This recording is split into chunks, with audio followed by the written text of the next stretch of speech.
I just want to invest in people that really want to be the best that they can be. Hi guys, it's Todd Scrima and mom boss Robyn LaVassaur and Jim Reed, and we are from Summit Funding, and we do a short podcast once a month for all of our hundreds and hundreds of thousands of past clients that have supported our business. And I love doing this because I love giving back to people, and I know Robyn and Jim do. Today's topic is stop wasting money. Stop wasting money. So all of us have spent a lot of time with being financially coached, learning how to save money, learning how to budget. We deal with big budgets in our company, just all of that stuff. And I know all of us being a lender, we've also met with thousands of clients personally.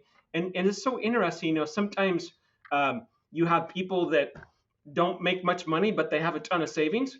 And the next client you meet with is two doctors that make 100 grand a month and have almost no savings. So some of this specifically, we're not going to talk about saving money. We're going to talk about how to stop wasting money. So we're each going to give a topic. We're going to go around a few times and just brainstorm on this. So let me give you my one tactic. I had some friends come into town, and they said, "Hey, let's meet up at this restaurant." I kind of cringed because it's a hoity-toity restaurant. Now, bear in mind, the night before, I took my kids to this beautiful restaurant, which is one of my favorites, called Mas Tacos. Mas Tacos is a little taco bar. And my bill for me and my two kids that were with me was about $38, $48, something like that. I go to this hoity-toity restaurant.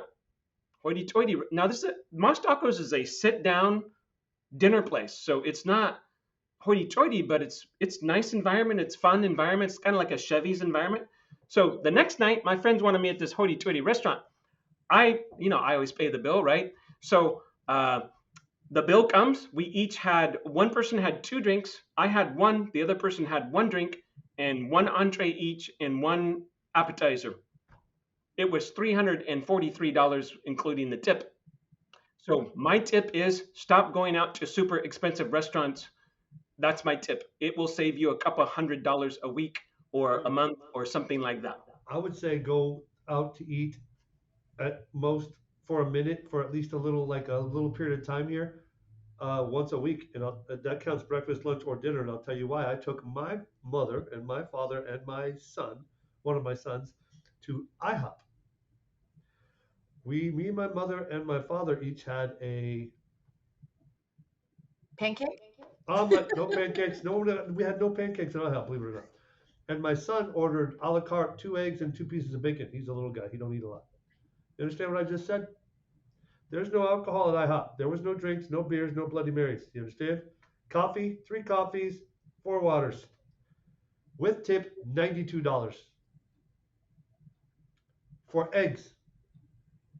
Yeah. So You should have gone to Mom's Tacos for breakfast. yeah, I'm not buying that Mom's Tacos bill. I gotta tell you. So I agree with you. Listen, right now, I don't know what's going on after COVID, but eating out is very, very expensive. So limit it.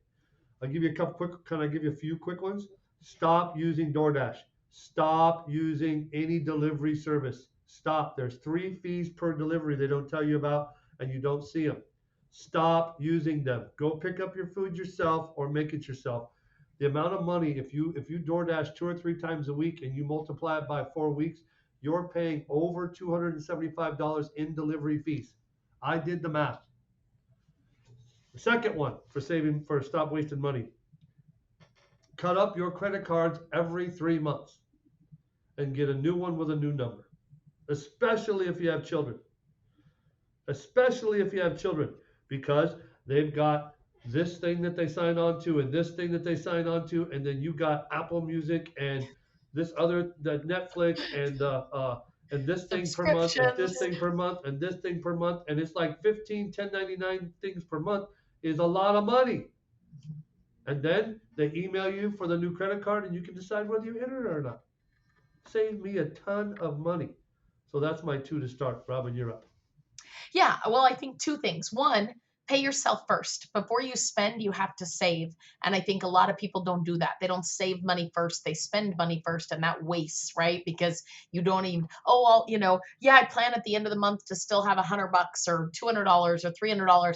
And that goes by the wayside real quick if you don't remove it from your account and pretend it's not there, so that you have to be more fiscally responsible. I think that's a big one. I challenged my team here at the office to set goals. They set a personal goal and a business goal every single week, and they do that around their annual goals and their wheel of life, if you will. And we've talked about that before on these podcasts. My team, one of the people said, my husband and I are going to give up Starbucks. So they gave up Starbucks for an entire month, stayed super disciplined every week. That was their goal personally. She saved, I'm not exaggerating, $335 in charges for Starbucks. That's a car payment.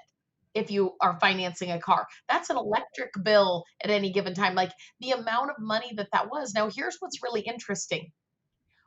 And I don't want this to sound, I don't want this to sound at all pretentious. There's a good word for it. The people that are broke are often walking around with venti Starbucks coffees, and the people that have money are often bringing a cup from home with black coffee in it. Like, there is a huge difference. And so it's the same thing, Mas Taco versus a super fancy restaurant.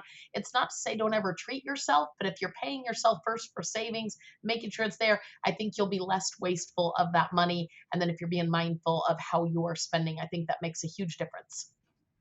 I think that's a beautiful one. By the way, this is rough math, but it's pretty accurate. $300 saved a month for 30 years at a roughly 8.5% rate of return is $1 million.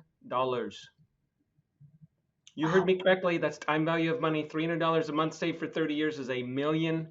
So Starbucks is causing you not to become a millionaire. Right? That's a different way of saying the same thing. I've got one.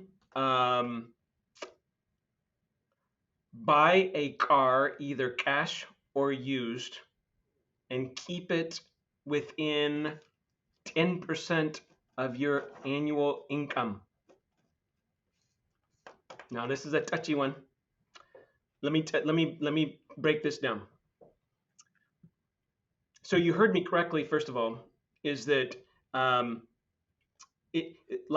for a friend of mine came over to my house. He's got a brand new Cadillac Escalade.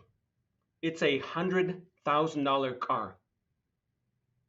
He makes $100,000 a year. So he's driving 2,000. I asked him, I said, Bud, do you see that car? How much did it cost? 100 grand. I said, how much you make? About 110 grand. I said, so just so you're clear, without interest, you're working for a year to own that car. With interest, it's about a year and a half that you're going to work every day for 8 hours a day to be able to afford to pay off that car. It's worse than that, dude. You take home half your paycheck if you're in California. You make 100 grand, you take home 50 or 60. Unless someone's got something on me. Yep. That's how it works in my house. I just think people have gotten so into the car craze, and my son, I'll give you an example. My son, we bought him an old beater. He just turned 16. We bought him an old beater Ford Bronco. I say beater. It had a brand new engine in it. We put a paint job on it. It looks like a brand new car. It was $17,000. Well, dude, a good rule of thumb on cars is one car payment at a time. So you're a household, married, maybe you have a partner. So only one car payment at a time, and it's got to be under $400. And it's got to be what? Under $400. So first, you get a car, and then when that one's paid off, your partner gets a car. And then when that one's paid off, you get another new car. And then when that one's paid off, your partner gets another new car. So you can assume, hey, we're always going to have a car payment of $400 or less. And if you want a really fancy one, you got to save first. Yep. Anyone? I got one more quick one. One credit card. I actually don't believe in credit cards at all. I believe in the cash system for most people, but if you're going to have a credit card, have one credit card, not 5 or 6. They get lost. You charge on them. It's like a chip playing 21. There's a reason they don't have you play blackjack with $100 bills, right? So mine is and this is going to be just for people with kids, but you give your kids an allowance plus you buy them whatever they want when they want it, kind of. You know what I'm saying? Like clothes and all these things. Go through the last 6 months, look through your statements, figure out how much you really gave them between the cash and the buying of the clothes. Average it out, and then give them on 50% of that a month. And they'll make it work and won't ask you for no more money. It's the craziest thing. I started doing that with my son. He gets less money and he's happier. And he just don't realize it. It's a beautiful thing. Until he gets a little older, then it won't work no more. That's all I got, Todd. Well, plus you're helping your kids with budgeting, right? They're like, Dad gave me $50, but it's got to last a month, right? Yeah. Love it. Robyn, you got another quick one? I think at the end of the day is if you stop, one of the ways to stop wasting is to start watching. And I think a lot of people, paycheck comes in, it's out of sight, out of mind. We're so technology based these days. It's just, they're really not that mindful. I mean, I remember my husband and I got in a big fight when we were pretty broke back in the day. And I said, why did you buy that stuff? And I said, we got money coming out of the account. We're going to overdraw. And he goes, well, when I swipe the card, it approves. I'm like, okay. That literally the debit card. That was his response. We're still married, just so we're clear. It's gotten better. But I think that a lot of people don't actually look. And so the other thing that I would encourage you on, we've talked about this before, personal family budget and those things. Take a minute and actually pay attention to what your account is, how much really was deposited. You've got to watch it if you don't want to waste it. And I think a lot of people don't want to look at it, don't want to, it's like stepping on the scale. Sometimes you got your eyes closed. You got to open your eyes and really engage in it so that you're not being wasteful. Because the more that you look at it, I think the more you will become attached to it and want to keep it instead of spend it. 100%. Get used, like when I save money, like let me say this last comment, because Jimmie kind of said it, but I think it's very important. This is what I do. If I go to the store, to this day, this is how I do it. I go to the store. I see a pair of shoes. The shoes are $100. In my brain, the shoe price tag is how much? $200. Because I had to make $200 after taxes to keep $100. So those shoes are really costing me $200 worth of income. Mm-hmm. So that's another tip or a way of properly thinking about spending money. So it makes me think, hey, I think of my closet. Oh, I got about 80 pairs of shoes. Do I need another pair of shoes because it's costing me $200? And sometimes the answer is yes, and sometimes the answer is no. But it makes you more discriminatory against your spending and how you think about it. So anyway, hope you guys enjoyed that. Guys, we do this because you're our clients, and we hope that you come back to us for the next refinance, or you need to cash out of your house, or your son's buying a house, or you're buying a second home. All of these things we can help you with. We helped you before. We hope that you give us the honor of helping you again. I want to thank Robyn LaVassaur and Jim Reed for doing this crazy podcast for me. I hope you guys enjoy it. Thank you, guys. Go make it a great day. Bye. Bye, guys.